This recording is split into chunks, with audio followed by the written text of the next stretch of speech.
webuli nengamba ne mukulu mole kuba era mukulu wewe ugamba ogenda kubeera omukulu kuba tukulembera tujja kuyita mukulu nengamba mole ekiseera kituuse ajjayo erinnya lye withdraw from the candidacy lwaki because ze nina okulwanira erinnya lyange wemba nwanira erinnya lyange ye mole alaba nti kimujja muki mu bukulembeze bw'ayagala nene mugamba mole tewali kisinga bukulu nga linnya olina okulwanirira erinnya lyo nange era ekyo tebakigiza kati ne baŋŋamba ne mbabuuza lwaki oli agamba sole ne bagamba nti agamba sole kubanga ensi yonna kati ekimanyi nti wakoze eki wabbye obululu kati yenye ensonga endeeta mu maaso wa Kitukube abalabi byagafa mu bwengula akawungezi ka leero mu studio muno nkyazizza omukyala bwengenda okusaba ate yanjulire wawano wa ku kyalo wangadde kuno Chicago ebbanga ddene ddala naye lwaleero neesiimye okuba nti mukyazizza akawungezi ka leero wayeemu kimu bibiri nasemba okwogera naye nga nali ku campaign eya Daddy Andrew omuyimbi yali ajja wano kuolwo namufuna ku ssimu nakola omulimu gw'amaanyi wadde nga Daddy Andrew teyasobola kujja naye atajja kujja olulala naye olwaleero agambye nti kajje wano mu studio era nsanyusa okulaba nnyabo nange nsanyusa okusanga mugamba mutya nga gyetuli ate mmwe gyetuli kaakati nnyabo kankusabe nze nkumanyi naye abalaba bakumanyi ngenda kusaba weyanjule mu buntu bakumanyeko ebikukwatako ng'omuntu mangu ate tuluke tugende mu mboozi ya leero tutuuzizza wano akawungezi ka leero nsanyusa okukula nange basanga abawuliriza abaffe amannya agange bampita Lukiya Sophie Kalibala abasinga bamanyi nga Sophie naye sisobola kubaawo ng'ate soogedde ku balala maama wange bamuyita Hajjat Lukiya Kalibala taata wange yatuvaako yagenda n'atuvaako mu nsi eno naye era nkyamukiikirira nze buli wenda gamba nkiikirira ki abantu ndi muzadde nina abaana bange 3 ndi musomesa nsomesa okuva ku bato mpaka ku bali ku university wemba mpeereddwa omukisa ndi mujjanjabi ebiseera ebisinga batuyita bayunzi physical therapy tuyunga nyunga era nyungira ddala ekyo nakyo kya kweyagaliramu okwenyumiriza okwo n'ekirala ndi exercise physiologist nina ne minors yange mu coaching volleyball abasinga bamanyidde ku volleyball yonna gyembeera kakijja kudda wano njogere bingi abamanyi bamanyi ng'ekyo kyembabuulidde nange basansokulambule kukatini kwekyo gwe physical therapist oyakanira wa ne orthopedics polirayo profession fenna tuli mu line ya magumba kati orthopedic doctor yajja kubeera nga kwegamba balinga oluusi babeera ba surgeon obanga omenyesa okugulu nakolako naye amanyi kukuyunga kuzaawo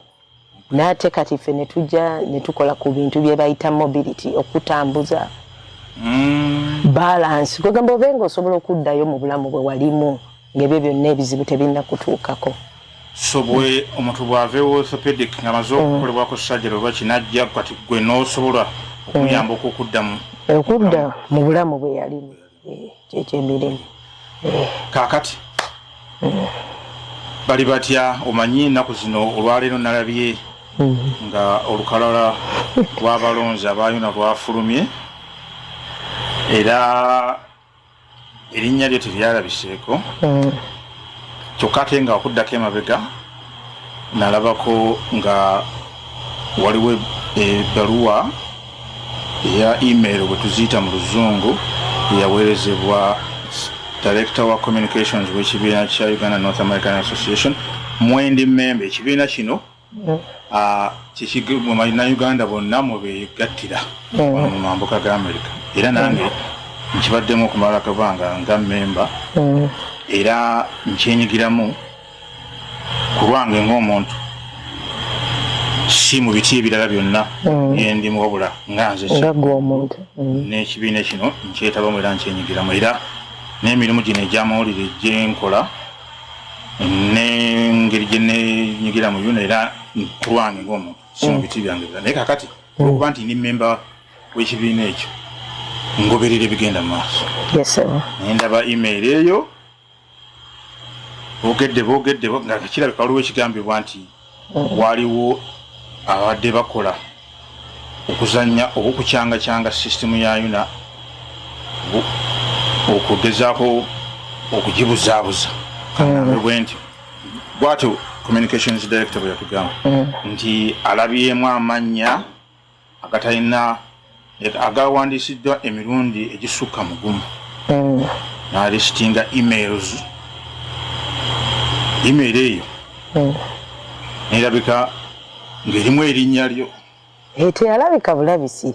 erinnya lyange lyalimu ate mu kyo omuntu omulala ayinza okulowooza nti no kyafuluma kyekisingayo obubi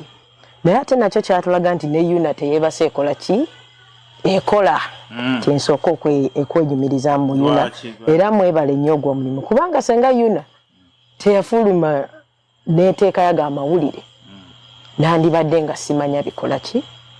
bifaayo nze sitali nakebera email naye ate era baagiweereza mwattu era saagisoma kati awo twagisoma saagisoma naye mmanya ntya zindako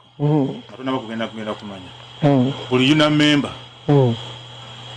wakisa abadde bamemba ba yuna okumala akaseera bamanyi nti messages za yuna zijjiramu email at least bangi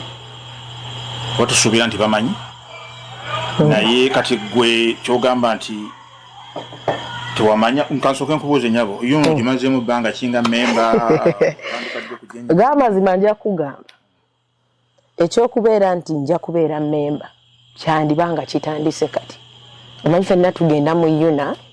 ne batugamba yuna ejja tukolera biki naye kwegamba oluusi ba representative tebatubuulira mbw ate okulonda be mwagala olina okwewandiisa si bya registration kwegamba registration nebeera yanjawulo edda yuna nga tugendayo kusanga be twasomanga nabo yuna yabeeranga yuna naye kati yuna ezze ekyuse ate naffe tujze nga tukula ne tulaba nga yuna esobola otutuusa gye twagala okugenda kwegamba eringa linki nali nava wano kubanga ekya yuna kyakyaka nnyo emyaka egiwedde nga Henrietta afuze wano mu Chicago naye ate mwegyo emyaka egiwedde nali nvuddewoko navaawo e Chicago mu 2016 n'akadda nno mwattu omwaka gwakawera kati era ebintu bya yuna ebyo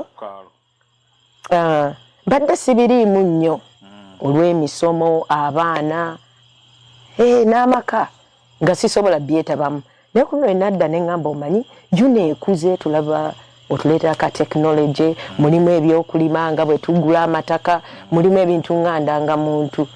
okiwulira neŋŋamba leero ndabye abakozi aba yuna abagamba batukolerera bakoze era bakoze omulimu mulungi neŋŋamba kati nkoyo okutuula kaneetabe mu kuki mu kulonda era kuno okulonda mbadde nnindamu naye nnonde kubanga waliwo vision njiraba ate nga kikoze ate yuna ekyakyuka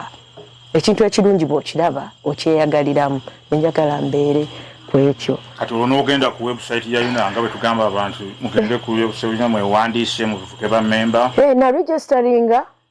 nga 28 mu January omwaka guno neneesasulira dola zange 18 alebadi okugenda mu convention naye kati nga mpulira abantu nti simanya mutwagala mutulonde neŋŋamba nze okuteekayo membership ate ngenda kusooka ndabe bano abaagala okulonda ndabe bakoze eki neneekengera bakoze eki naye nga nnoonya growth Era abantu abamu mbadde mulabanga ku WhatsApp ntaddeyo because I believe in them. Ate mu abo abamu be nnali nsuubidde okulonda be banfudde kyendi era nga kati nga mukulu kato mumanyidde emyaka egisukka 2 tubadde Elk Groove. Abasinga mu komite wano ekikago tumweyagalizaamu kuba tufudde kye tuli. Abamu abadde nga taata muganda waffe nga benganda tebaliiwo. Tulabye akoze era ne twagala abantu abalala nabo bafuneko chance ekolaganako ne kato abakolerere. So nengamba omanyi ngenda kulonda. Owulira? Kakati n'ogenda nesunga. Nali ngenda kati nno. Email egenda kufuluma. Nze bulijjo njagala kukola ki? Okwewandiisa. Naye twalina picnic. Picnic nereeta abantu oba ne community zireeta abantu. Nga nsambulijjo saagala bangamba nti tukusasulira membership nga magambo ndeke naye nga nkyalaba. Kati gye wajja omukyala. Bakusasulire oba bakuyambeko okulaba nti weewandisa. Anti kati omanyi ensi bwe yatuuka nampa ki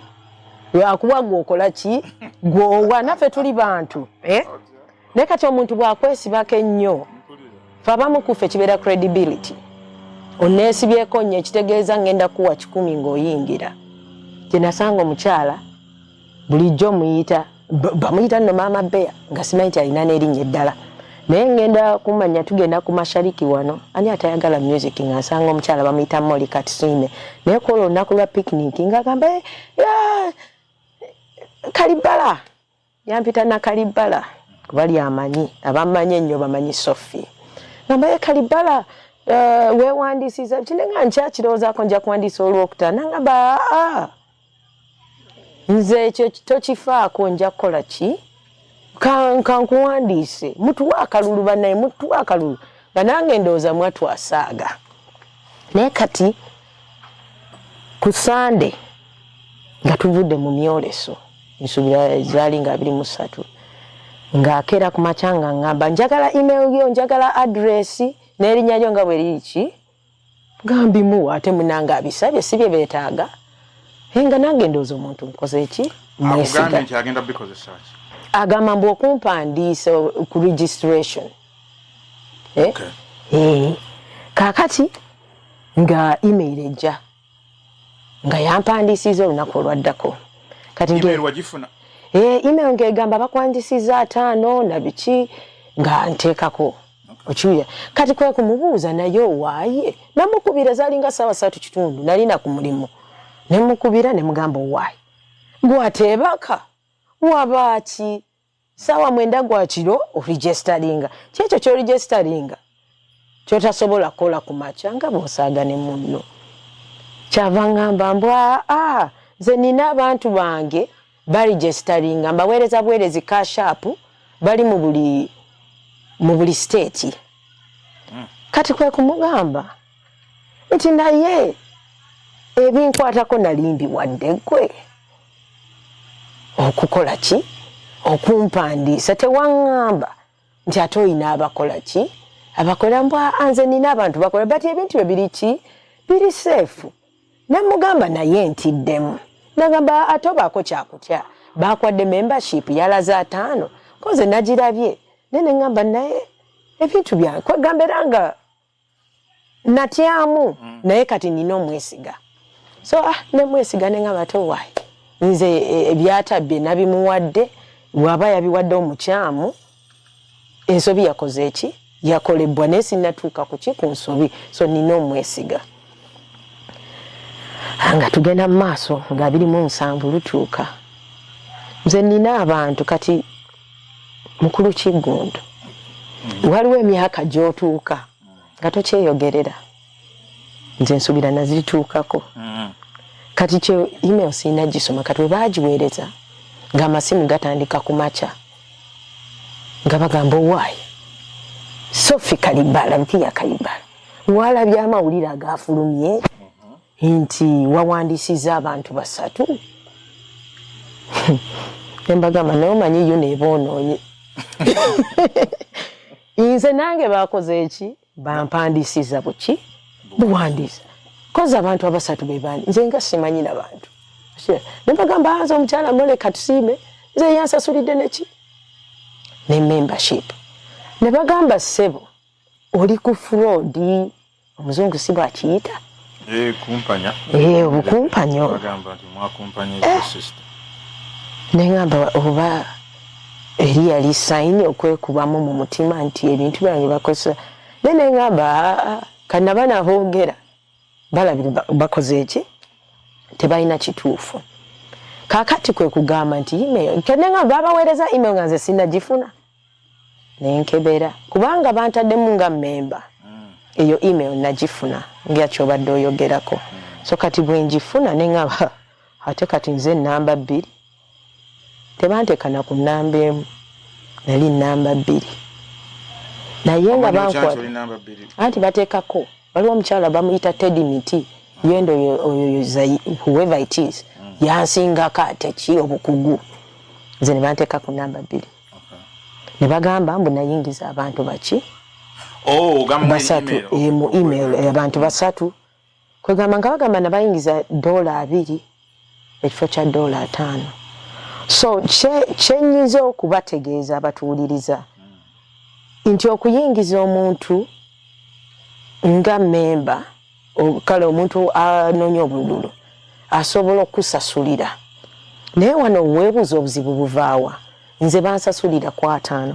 ne be bayingiza babayingiza ku 2 ate nga bamemba bapya nabo balina okusasula 5 so nkiddamu oli bw'akosa email y'okusasulira okuyingiza mucho si kizibu oba bukyamu naye alina okusasula omuwendo ogukola ki oguteekeddwa okusasulibwa kati nze omusango gwe bankwata nti nabawa $6 ne mbakubirayo 9 naye n'abantu be bateekako nti nabasasulira sibamanyi oba agoberera akitegeere system osuubira nti omuntu bw'agenda neoteekamu ne bw'obanga omuntu yeewandiisiza oba lwamuyambyeko okumuwandiisa nti bw'amala okugenda mu system ate tosobola kuddamu n'oteekamu onokozesa email yeemu ate n'owandiisa omuntu omulala kiki nze engeri gye bannyonnyolamu nti ensobi we yakwatibwa we baateekamu erinnya lyange ne bakozesa credentials ze baali bacreatinze ne balekanga ebeera nga mother bed ng'eyasamye akaunti yange ng'ekoze eki eyasamye kati akaunti bwe eyasama osobola okuyingiza mu kigundu ani Mr. Smith mwenda n'okola ki n'obayingiza kubanga wali system yo eraga nti ono agudde yasasula mukyo eyo system balina okuddayo bagikyuse kubanga ne system erina okubanga esobola okurecognizinga mu database nti ono omuntu gwe bayingiza teyakola ki teyasasula okubanga wandisuubidde nti system tekkiriza ekyo tetulina kukkiriza muntu kwewandiisa bupya ng'omupya ngazza obwa memba obujja ng'ate tabeerangako memba so mukyo ekyo bakikebere bakitereeze kati gwe erinnya lyo ne weesanga nga oli ng'ola ku email yo yeemu ne kuwandiisibwako abantu abala basatu kaakati kubanga address gye nawammule yali ku ID okujjako abammanyi abaali bankyaliddeko Mole yekka ye yali alina address ey'amaka gange emizuli gwe nali njiwadde era obujulizi nabuteeka ku mutimbagano kati nekimanyisa nti ki Mole yeyakoze eki yakirimu kino kati neezirayo wa Mole nga Mole mugamba nti owaye Mole wategedde bino biki byendaba ani gwe wawa credentials zange laba bye bakoze namba atokifaako bulijjo n'abalala bawandiisa ba Henrietta bawandiisa ano biki ne bampereza bikupi nga kuliko email za Henrietta naye kye bataategeera nti Henrietta okuwandiisa yasasula muwendo ki mutuufu neŋŋamba ekituufu ba Henrietta bawandiisa naye omuwendo gwe basasula wagulaba lwaki onkoze ekintu ekikola ki ne mugamba ate ani gwe wawadde gwe waŋŋambye kyava ngamba tugenda bakubira bwe toddamu yuna nabibateerayo nze ku bwino naga yuna bwe kubira tobaddamu abo aba yuna tujja kikolako kijja kukola ki kuvaako manyi tekigenda kuvaako nze baali banzibyeko identity yange kyantwalira emyaka 10 kikyangu okukiza emyaka 10 kati sizze wano bukuba njagala nnyo okwogera oba nina obudde obwogera naye siina myaka 10 ate siina bugumiikiriza nakulaba ngamba nti omulimba aba mubbi nze bwonnimba oba oli mubbi nkutya so mucho mole yannimba nemanya nti yannimba nali nninda bulinzi ki bubbi kubaawo era yuna mwebale bubbi ne bujja so ekyo mucho mwekiri naye kati tuba twogera abantu nateekayo ne tugamba twayogera eddakiika 27 n'obutikitiki meka 3 mobu technology omuvanga kwekiri unawandika noli awandika yawandiika kakati mola akuba ng'akubira omukyala baali bamuyita Sheri manyi manya gasooka omulala nga bamuyita Patrick kati nga abagamba nti Sophia agamba nti no bamuwandisiza email eyafulumye nti erinnya twalikozeseza mu bukyamu mumugambe nti tewali buzibu bwonna kyenva bagamba ate tewali buzibu bwonna butya nga bagambye waliwo buzibu so omukyala Sheri yamala eddakiika ngagamba we are so sorry nengamba sorry kola ki tetulina afudde nga bagamba sorry kakati mole kyava agamba nti kati yuna bwenaamanya nti nkirimu mbu email bagenda kundisqualifying nze saagala kudisqualifying ne bagamba temukitegeera oba gwe bakudisqualifying bakole ki bakudisqualifying nze nona linnya lyange erinnya lyange mulyonoona okitege kakati nangamba nti toyina gwe tobaddamu basirikire nga tekisoboka kyogenda okukola toyina nabaddamu gwe naye va mu kukola ki va mu kudduka okuliwo like running for any candidacy pull out this is bad kifaanana bubi ku linnya lyo ngamba mole olwo njogera ne Sheri ne Patrick mbagamba I think Mole has to pull out. I need to save my name. Mole, you need to save your name. Kumanza sigenda kusirika jabagamba era gwe Mole kati gwe Mole we malugamba nti Mole gwe nawe ebintu byange nabo bagambe gwe wabiwa naye kati ongambye ono omukyala Sheri bwe njogera naye ne mugamba mune Sheri mwabayingiza bino ebintu oba ne muteka kama nze tomanyi abamanyi bamanyi bino ebintu sikola ki sisobola bikola era nga sineeyongera wala njagala okwebaza abo kwegamba mucho kyandaga nti nina emikwano muno yakulumirirwa bwekuba omuntu akedde ku matana alabe ekintu nakubira alabe bwolyo waayo era community ya Chicago njebaza nnyo kwamba waliwo gamba nti no ina emikwano batugamba community zitulwanirira naye banwanirira kati bo banwanirira ate sigenda baleka balwanirire nze nange kati nvudde nkole ki neerwaneko okiwulira kakati tuba twogera nze nina screenshot bwenziweerezaayo ekyasinga okuntawaanya kyekyali nti ku saidi eri omukulembeze ataawaganya omukulembeze omulala nti bino ebintu abirimu koma naffe mutumalamu amaanyi okuwagira yuna kati gwowulira bayita Patrick ndowooza Patrick oba wakukyalo akyabanku any Patrick it can be any Patrick naye bwowulira nti Patrick in question ye ogwanga Patrick ajja kubwa presidency naffe mututiisa abajja mu yuna avuganya ayagala bwa presidency nate yeetabidde mu bikolwa ebyo ffe yuna tugyesige tutya era kati ne bangamba nti nziremu bampadde olukisa okulonda nina okwetegereza oba kyennonda gyekiri kuba omuntu agenda okubeera president waba yeetabye mu kubba obululu ekyo kikulu ennamba gye nnina anti yaŋŋamba gwe baŋŋambye nti be bantaddeyo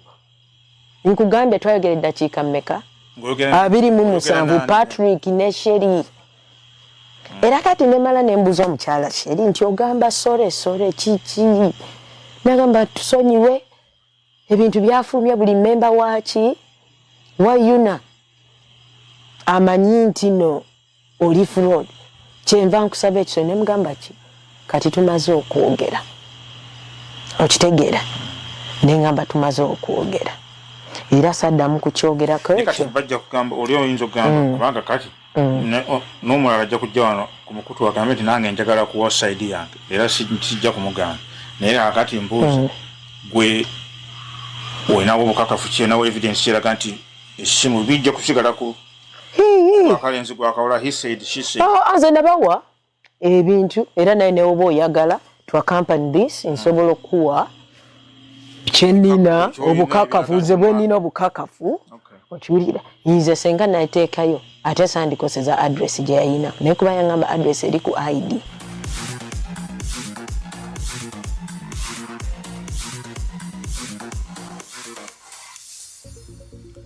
Meet one of our esteemed moderators at UNA Technology Forum 2023, Julius Kabugu. Get ready to be inspired by his wealth of knowledge and experience in the tech world.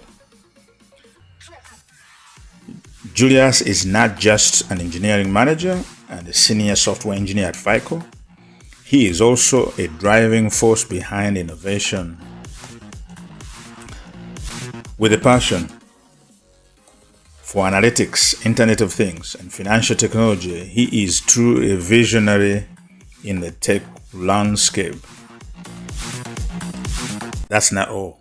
Julius is more than just a tech guru. He is a dedicated leader of the Ugandan community in Austin. He's committed to fostering growth, connectivity, and has lasting impact in his community. Julius is also a former UNA Director of Communications, providing his dedication to bridging the gap between technology and community engagement. Approachable, ever curious, Julius believes in the power of technology to transform lives, industries, and even countries like Uganda. Get ready to learn from the expertise of Julius Kabugu at UNA Technology Forum. His insights and leadership will inspire you to reach new heights in the technology world. Do not miss a chance to be a part of something extraordinary.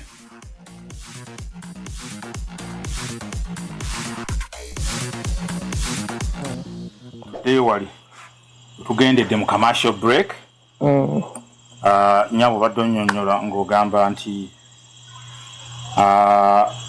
mwami ogwanga ne Sheri n'omukyala bamuyita Sheri kati bulijjo abantu babuuza mu ddakiika ezo 27 mwali mwogera ki? Nababuulidde nti baŋŋamba ekisooka nti abayuna tobaddamu nabo babbi ne bampereza nti ne Henrietta yaregisteringa ki abantu era nabagamba nti Henrietta we yaregisteringa yateekayo 5 teyateekayo 2 bwe buzibu weki we buli. Nengamba ne mukulu Mole kuba era mukulu we w'olugamba ogenda kubeera omukulu kuba tukulembera tujja kuyita mukulu. Nengamba Mole ekiseera kituuse ajjeyo erinnya lye withdraw from the candidacy. Lwaki? Because ze nina okulwanira erinnya lyange. Bwe mba nwanira erinnya lyange ye Mole alaba nti kimujja mu ki mu bukulembeze bw'ayagala. Nene mugamba Mole tewali kisinga bukulu nga ki nga linnya. Olina okulwanirira erinnya lyo nange. Bwe tuvaamu kati tekijja kubeera kibi nnyo nga bwe kiyabika. Okitegeera osobola okuvaamu. Ne bagamba ye era ekyo tebakigiriza kati ne baŋŋamba ne mbabuuza lwaki oli agamba sore ne bagamba nti agamba sore kubanga ensi yonna kati ekimanyi nti wakoze eki wabbye obulumi. Kati yenye ensonga endeeta mu maaso wa Kitukube. Nze nina abantu abankuza balina engeri gye bankuza era tulina abantu betuze tulabanga tubenyumiikirizaamu ate ng'omu ku bo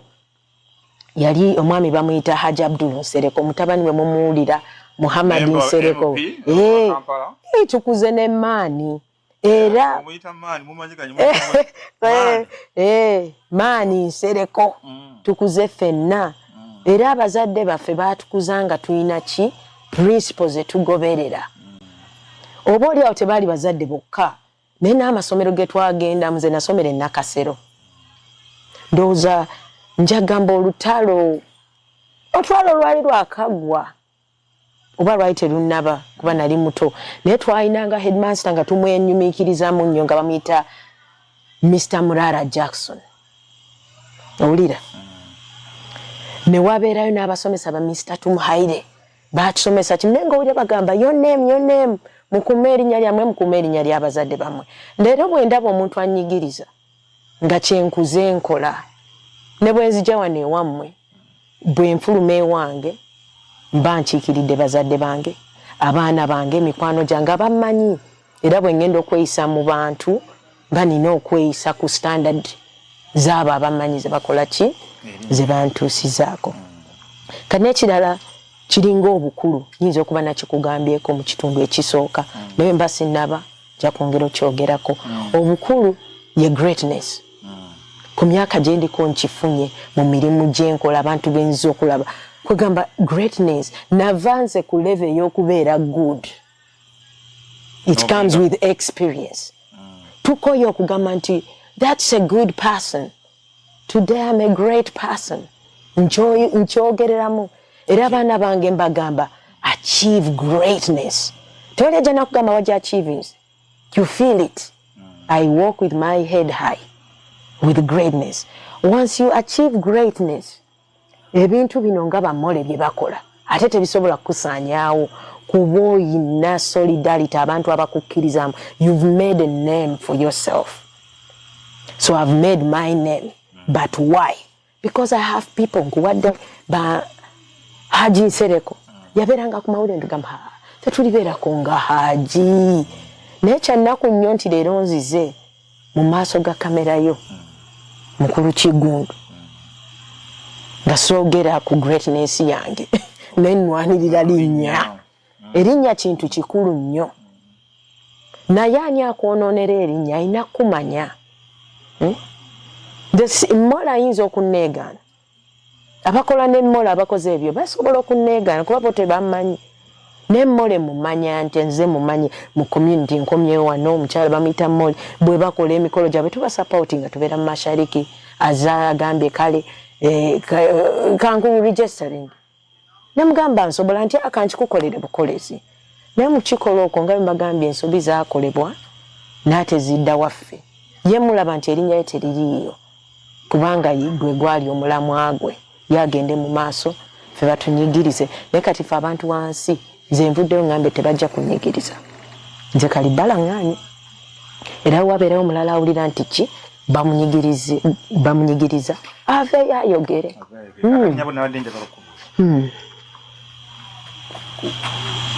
okakasa otya nti omwami yeesimbyewo naye yeetaba mu skiimu eno kati ate tekinologiya alimba mole yatuteekako 3-way anti bwe bw'obuzibu bw'ogenda n'okosa amaca okubba nawe kikutwaliramu okitegeera nze yankubira nze nagamba ennamba ziizino zinkulidde nali simanyi na kitundu kyalimu bwe mpostinga pennyini bano abagoberezi b'emikutu gya yuna be baŋŋamba nti oyagala kutukola ki oyo si sheri muka oba simanya treasure si bamanyi na bamanyi nze manyi bikwata ku nze maka gange na mirimu nti oyo omanyi nti gwe wataddeyo nga bakuba amasimu nti omanyi te enamba ya Patrick Ogwanga ne mbagamba Patrick Ogwanga yaani oyo bw'aba asobola okwetaba ku bino si nti simumanyi naye kwegamba obwesige ne buggwawo gwetaba otya mu ebyo kyangu nnyo okujja ffe abantu boogenda okukiikirira kyangu otusaba akalulu tukakuume tugambe tukumye akalulu lwakino ne toyiteeyo ebbali mujje mutusabe obululu bwe tuba tubuyina tububawe ne temutwonoonera amannya galwawo kuzimbibwa mbale kuno ku America nzimbye amannya ga myaka 2 n'okusoba ate gw'ova eri ozanye bwe mukola kakati olwo Dallas osigala ogenda kujja Dallas ngenda kujja okunoonyereza kuno ogenda kutya era ani anoonyereza walina gwawulizaako mu baddukanya okulonda kuno mu Yuna bakutuukidde ne bakubuuza oyogere ku sayidi yo oba weesanze nga toli ku Lukalala kiki ekikoleddwawo? Siri ku Lukalala ate ekyo kitadde kino ekyo kubanga era nakukubirako nga email efulumye nayina ebintawaanya naye ne nkugamba nti oba oli awo nja konkona ku mulyango gwo nja kweyogerako sigenda kukwata stress wa Yuna muteeke ku nze sirina na stress naye nawulira nga Yuna ayagala kutandika kuleeta stress nze Kalibala sirina stress sirina business na stress okiwulira naye Yuna aba aleeta stress nina okumugoba nga bukyali era ne ŋŋamba nti ddaaki nga mwenda guyise nja kujja njogereko eri abantu mbategeeze kati nensuubira baweereza email nga baŋŋamba bagenda kikolako kubanga bayina disciplinary committee okiwulire era nsaba disciplinary naye nze kyeŋŋamba leero nti wewabeera nga ddala waliwo amazima oba ffe be boonoonedde erinnya n'abo be tubadde tugona bwe muba mutwala ekirindi kyonna mukitwale ate nze sijja kutuula omuntu annyonoonye ye agenda alondebwe n'okulondebwa nga ntunula nedda bw'aba kwali kubalonda nga bwendabye nange kibakakatako okunnongosa erinnya lyange nonde okitegeera tagenda kunzijako tajja kunzijako dream yange yakulaakulanya Yuna tugikulaakulanya nga tulonda kati oli bwakikujjako wana abaduga baana abantu ba wansi wano balwanira okulonda mu kuyita muzannyo voting rights kati uno Mole azinzija tagenda zinzijako Mole wabeeza nga azitutte nezize sisaana baziwummuze ffenna tuwummule omwaka guno wabawa unyabwe waweerezaako nabaweereza neeyogezaako ku mutindo nateekako bino abanoonyereza nabo be bamu abatufuna kati nabo njagala bantuukirire era nja bagamba kyekimu nsuubira bajja kuntuukira ate kino kirina okuggwa nga tetunagenda Texas kiyina lwaki mu kulaba kwange kino bwe kitaggwa ate kwamba guli omulama gujja kuvaawo gwe tugenderako tujja kudda mu nnyombo kino kiki abantu kati naye muveeyo ngera bwe mwagiweereza email kyabangwiro kyokola kyaba Yuna okuweereza email naye kambasomese PR bwekola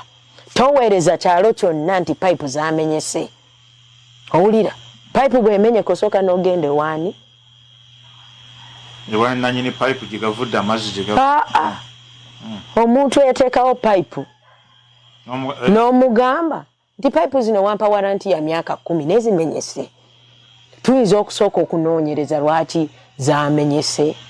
kati bwakugamba zamenyese nti oba ettaka libadde lirina corrosion biki bidiridde pipe ng'ovaayo gamba nti wetwali oba anti naye basoma alkaline simanya acidity yalidde pipe naye kampani yakikola ekikolako kati bali basanga nti amanya gaffe gwali olina email yange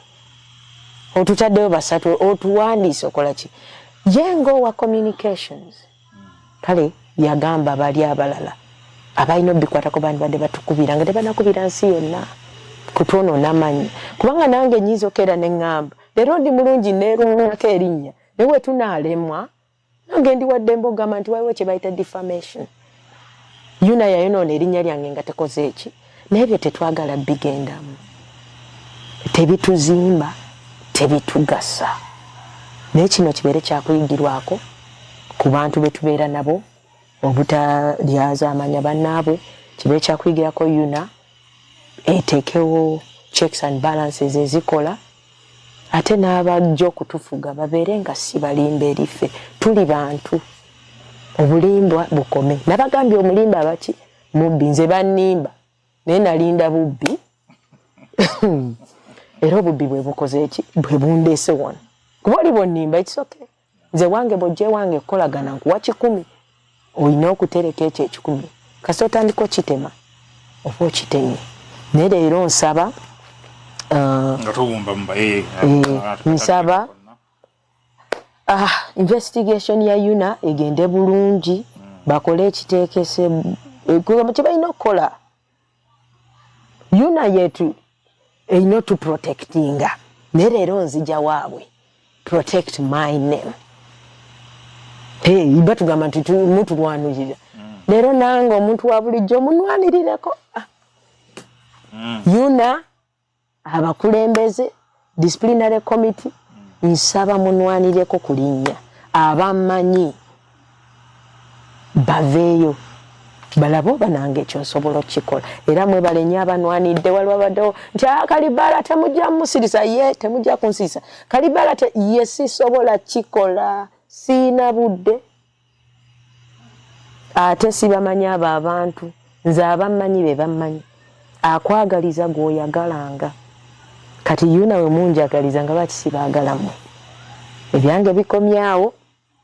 ndeke ne investigation ekole ki ogwayo nensaba kibere kyakuyigirwako abakulembeze mulemo tulimba mwagala bululu ne mujje waffe ng'abantu naffe tuli bantu mujje waffe ng'abantu singa ababbi obubbi tubugobe nze kugoba bubbi naye butandika naki na bulimba mwebale nnyo abatuuliza mwebale nnyo naddala mwami kibule tuleeta neshimye okutulako naawe netunyumyamu webale okusuula ebigere eno ojjako eno ku headquarters za Tukikube akafa mubwengula nga bulijjo kansabe byonna bitambule bulungi era nange kyensaba ofune obwenkanya n'abawuliza baffe nja kubeerayo Dallas ogenda kubeera eddala kati tubeera kubeera tusobwe okugjako mu technology forum nja kugira dda kuba technology eyo yentuusiza wano yendaze n'abalimba neyanziza basi awo tetugenda kusukkawo baagaliza akawungezi akalungi musule